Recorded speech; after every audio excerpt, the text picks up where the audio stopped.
Hello guys, welcome back to the channel. We are back again at Mazda Fort Myers, and today we are going to be looking at the 2026 Mazda CX-90. And it's a really beautiful car, and I'm happy to show this car to you guys and let you know what I think about it, and hopefully you guys will let me know what you think about it in the comments below. And let's check it out. Starting with the front, you're gonna have Mazda's typical look, which is very handsome, very stylish, very premium. And under this hood, this really long hood, you're gonna have a inline six turbo powered engine that's pushing 340 horsepower and 369 pound-feet of torque. Beautiful, I believe these are 22-inch wheels, something like that. 21s actually, they're 21-inch wheels. And look at the side profile, gorgeous. And also, this is going to be this color. This is the Polymetal Gray. This is also new for 2026. Mazda had done away with this color in the CX-90, but for 2026 they added this color, and they removed one of their silvers. I don't know what it's called again, but I'll probably look it up and put it in somewhere in the screen for you guys to look at it. So this is what the interior looks like. You have beautiful stitching throughout the dash, soft touch, and stitching right here by your armrest, and then very similar things to what we looked at the CX-90 last week.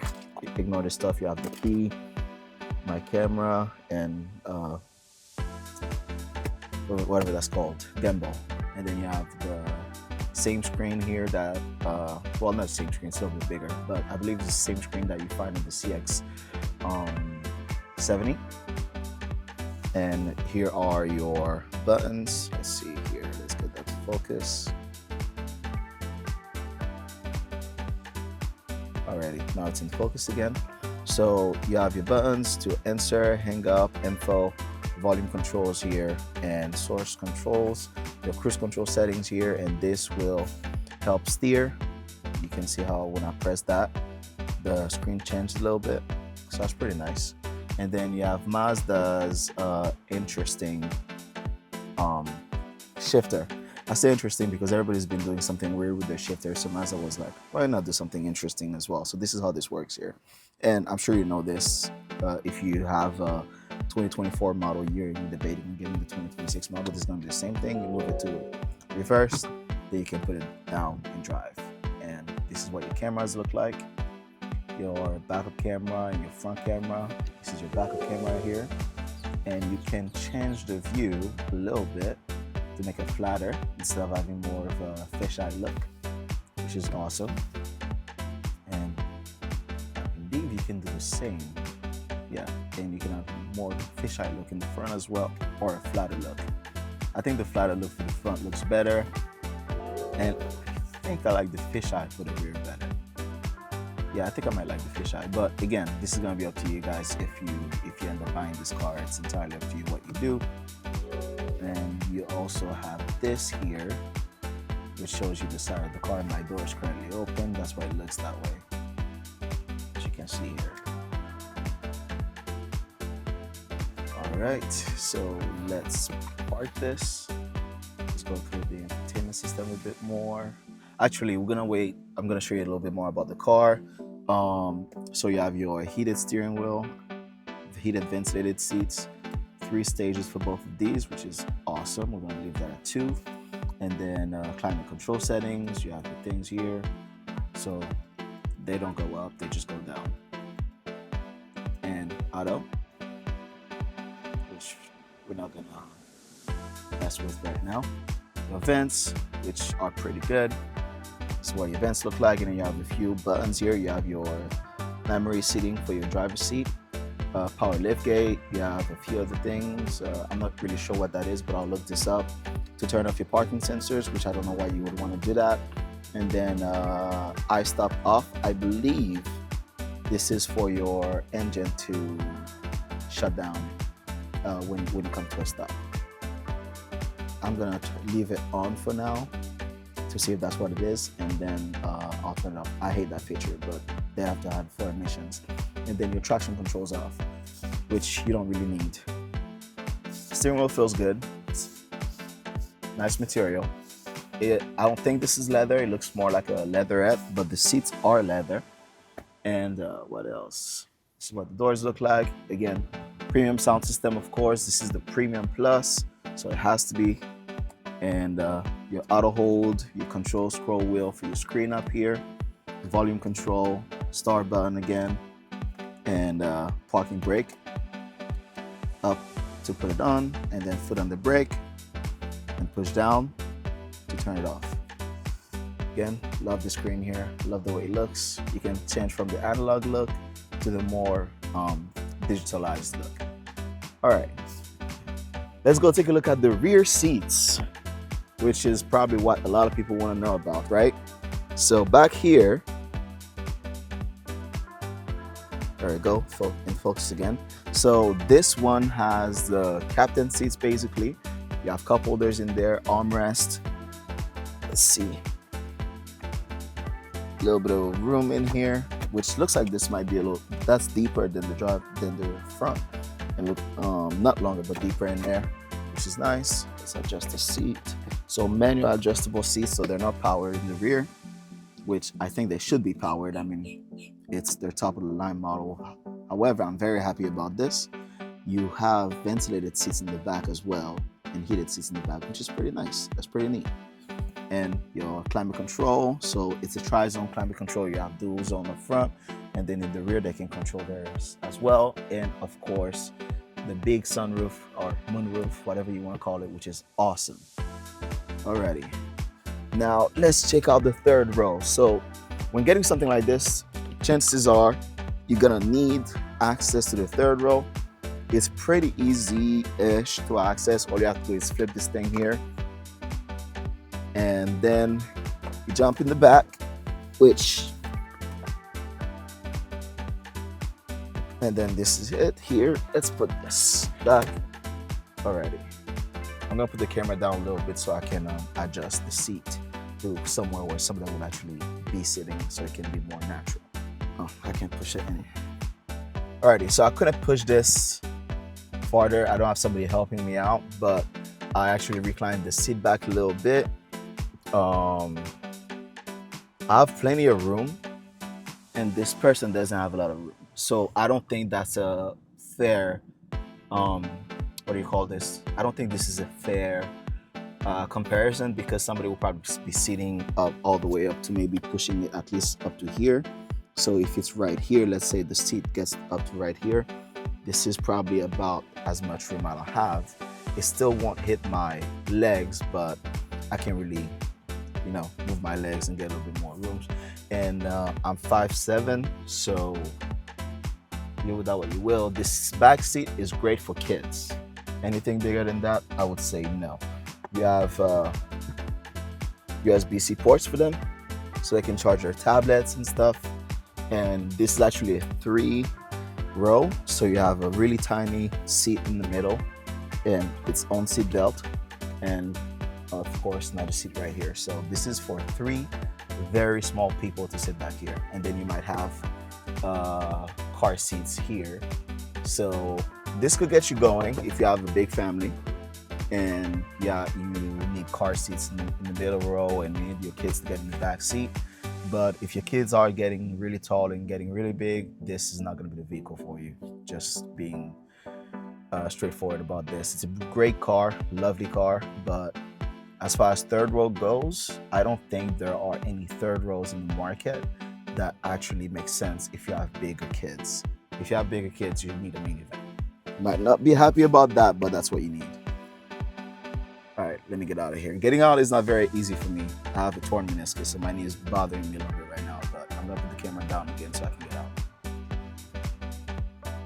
Alrighty, so we're back out of the car. So yeah, that wasn't really easy for me to get out, but again, I have a bad knee right now, so that might be why, might not be why. But anyway, if you had to go to dinner with a few friends and you guys had to take one car, you could deal with it.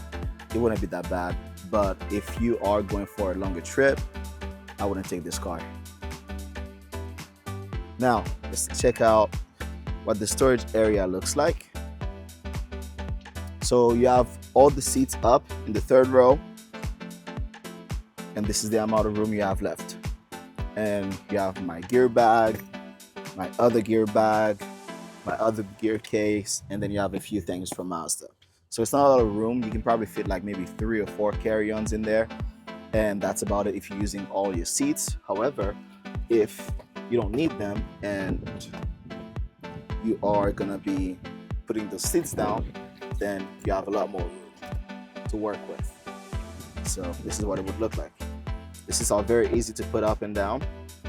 As you see here, you just tug on this little thing, pull it, and here you go. Seats are up, just like that, and they're locked in place.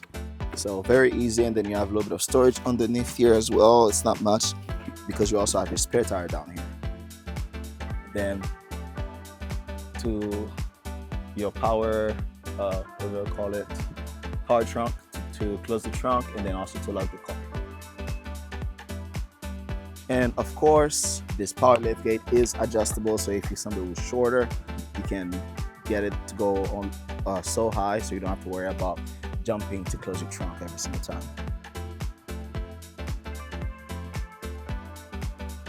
The car looks pretty good, obviously. Mazda always does a good job with the cars that they build, the way they look, the build quality.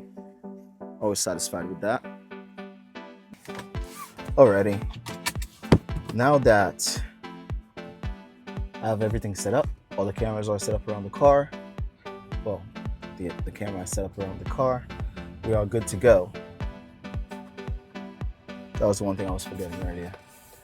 So I have driven this before, and I'm happy with the ride quality. The one thing that there are a lot of people who complain about this thing is on the transmission. So because this is Mazda's first 8-speed transmission, I believe, which, yeah, it is. When Mazda came up with the CX-90 back in 2024, they introduced it with a new engine, with a new transmission, and a lot of people were complaining about the power delivery, the smoothness and the power delivery in low speed, stop and go. So I've noticed that a little bit. It's nothing crazy so far, but we'll find out a little bit more. Let's take a go at this here.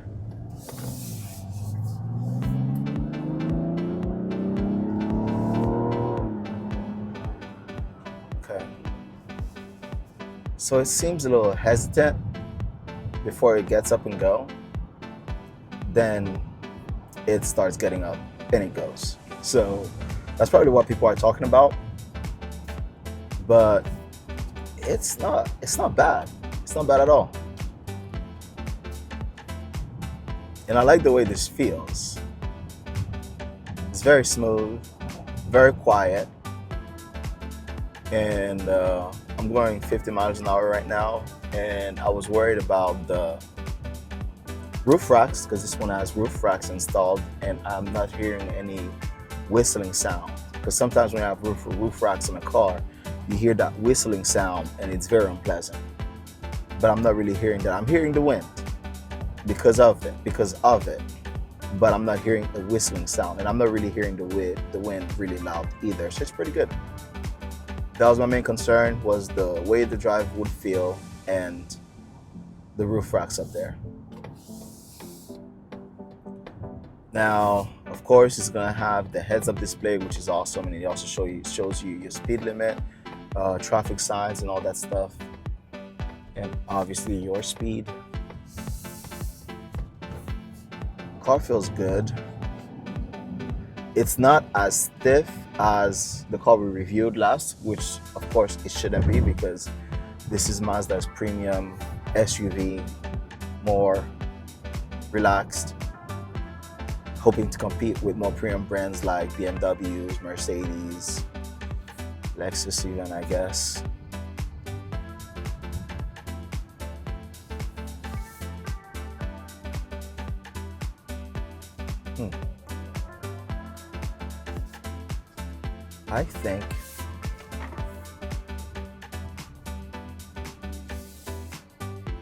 I think Mazda's onto something. They're definitely headed the right direction. I've always loved Mazda products ever since I started working from them back in, was it 2020, 2021? something like that.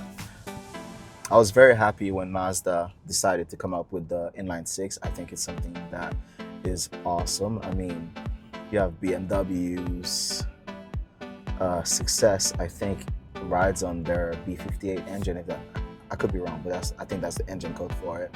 The inline six, they have something that is pretty much unrivaled. And for Mazda to decide, I'm not going to put a V6, I'm going to put an inline six in my car, that's awesome. Good job, Mazda, on that part. Other parts where Mazda, again, if you watched my last video on the CX-50, where you need to improve is the technology. This car is a major upgrade compared to the CX-50. Don't get me wrong, I mean, I love the full-on digital dash. The heads-up display even looks better than what it does in my current sorry, looks even better than what it does in my current Mazda. So all that is great. They finally have USB-Cs throughout the car, which is also great. But as far as the operating software, it could use some improvement. It sounds pretty good too. I'm sure there's some fake noise maybe pumped in there somewhere, but it does sound pretty good. And that was the safety. I wasn't testing the safety features, but that was the safety features just kicked in. That is another thing. I don't know if that's a pro or a con with Mazda, but they are extremely safe. So their safety features are a little bit, how would I put this? Like a mother, like a loving mother. She's gonna tell you everything that you're doing wrong, in her opinion. So yeah, the person in front of me was braking, I was braking, but I wasn't braking fast enough to the CX-90's taste. Oh, I'm gonna turn that off. I hate this thing. Okay, it's off now. I know they have to add this in the cars now for emissions, but I really, really hate it. It's so annoying. To me, in any car that has it, which I know they have to have it, but whenever you have it on, thank God they allow you to turn it off. Whenever you have it on, it just ruins the driving experience for me.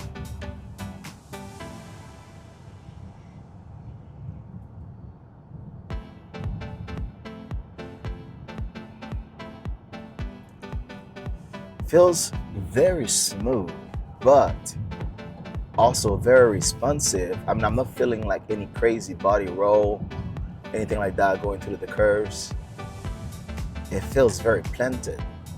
And if I'm not mistaken, I could be wrong, I went on a Mazda experience when the CX-90 came out, and I believe it includes KPC, which if you've seen my 6 months ago, I reviewed the Mazda Miata.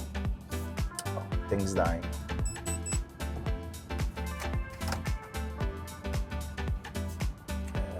Is it? I think it overheated. Either that or the battery's dead. One of those. All right. Oh well. We've lost this camera. So, if you watched my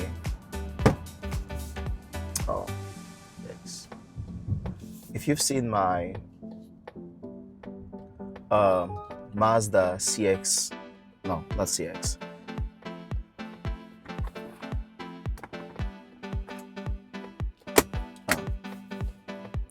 Temperature too high, so we lost this camera for some time.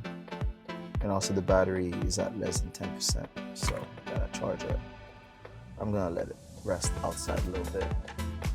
But if you've seen my video on the 2025 Mazda Miata, you know that I mentioned that it had KPC, which KPC is, I don't remember exactly how they word it, but it's basically kinetic posture control.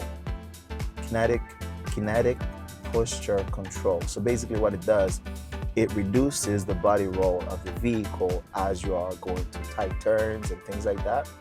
And I believe that when Mazda came up with the CX-90, they had included that in there. So even though this is a much softer ride than the CX-50 I drove, last week, it still feels very planted, especially when I'm going to the curve turns. I don't feel a lot of body roll, which I love that because it feels very sporty yet very comfortable. It is the perfect mixture of comfort and sportiness. So if we're going to talk about the pros and cons of this car, pros, I would say the look on the outside and inside, it looks great. It feels great on the inside. This is back. So it looks great on the inside. And